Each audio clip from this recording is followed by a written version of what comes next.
Ya, Mbak Nilu, prinsipnya adalah Richard Eliezer ini dari awal dari sidang pertama sudah menunjukkan sikap kooperatif ya terkait dengan persidangan besok yang akan digabungkan merupakan kebijakan dari Majelis Hakim. Kami hormati karena proses persidangan ini sikap dari Baradae atau Richard Eliezer ini ingin menunjukkan kepada publik dan kepada Majelis Hakim bahwa dalam situasi apapun prinsipnya adalah siap gitu. Oke, Anda sempat Jadi mengajukan keberatan, kenapa?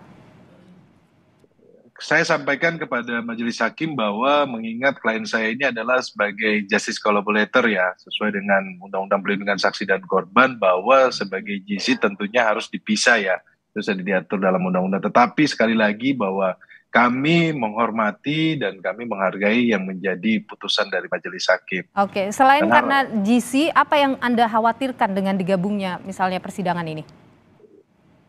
sebenarnya kan keterangan saksi ini bisa menjadi berbeda dengan apa keterangan terdakwa lain, keterangan untuk terdakwa ya lainnya ya. Tetapi dalam dalam proses ini, dalam keterangan yang akan dihadirkan untuk Richard Eliezer, kami sudah mempelajari saksi-saksi ini. Tentunya kami akan coba menggali keterangan yang sesuai dengan posisi dan hukum dari Baradae atau Richard Eliezer ini. Jadi yang kami lihat bahwa beberapa saksi yang besok akan dihadirkan secara langsung memang tidak langsung kepada Richard Eliezer ya. Ini mungkin juga menjadi kebijakan dari majelis hakim ya, kami melihat mungkin juga ini menjadi strategi majelis hakim supaya mempercepat persidangan ya. Baik, saya ke Bung Erman Umar. Kalau Bung Roni tadi agak tidak apa ya, kalau saya katakan keberatan begitu dengan sidang ini harus digabung. Kalau Anda sendiri, bagaimana klien Anda siap untuk menghadapi sidang besok dan tidak ada keberatan soal ini?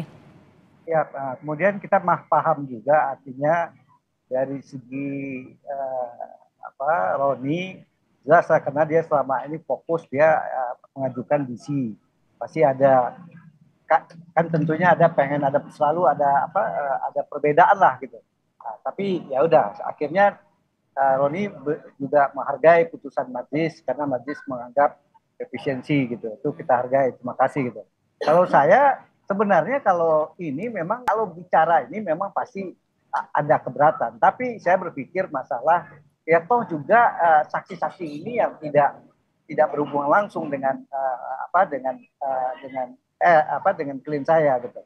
Jadi ya kita memantau aja, kecuali kalau muncul ada fakta yang ya tinggal kita memperhatikan aja. Jadi ada fokus karena ini kan banyak sekali gitu. Begitu juga kadang-kadang cara hakim membagi mempertanyakan. Nah, kalau tidak diatur semikian rupa, misalnya siapa yang duduk paling misalnya kayak contohnya kemarin saya dengan si Kuat gitu kan.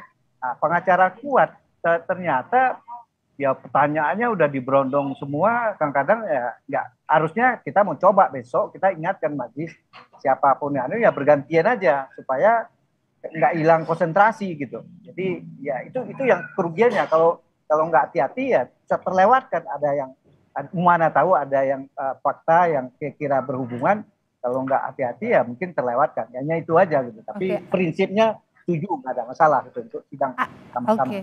Anda merasa ini akan merugikan klien Anda? Enggak, pada prinsipnya awalnya saya perhatikan iya, kalau tapi dengan digabung dengan perlunya sidang cepat dan sederhana, saya berpikir nggak tergantung kita, Oke. kemampuan lawyer kita, tim kita kan ini ya, kalau dari awal ya kita jaga gitu.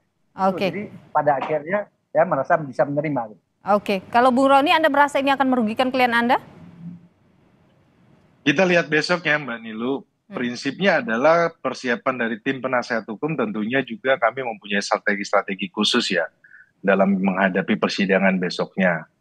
Apa Tapi strategi kami khusus yang mungkin bisa dibocorkan sedikit? besok nanti kita Oh. sampaikan, Mbak Nilu. Sedikit mungkin Bung Roni, ada strategi yang Anda siapkan, ada hal yang mungkin akan jadi kejutan begitu? Prinsip,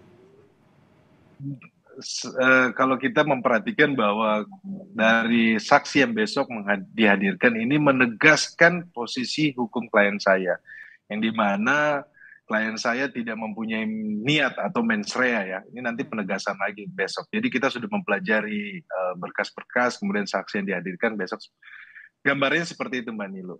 Tapi Oke. besok nanti juga kita akan mohonkan kepada majelis hakim bila berkenan agar klien kami sidang berikutnya tetap juga di splitting atau dipisah. Kami akan bermohon besok juga. Oke, baik. Jadi yang ini tetap ikut dengan keputusan majelis hakim, tapi untuk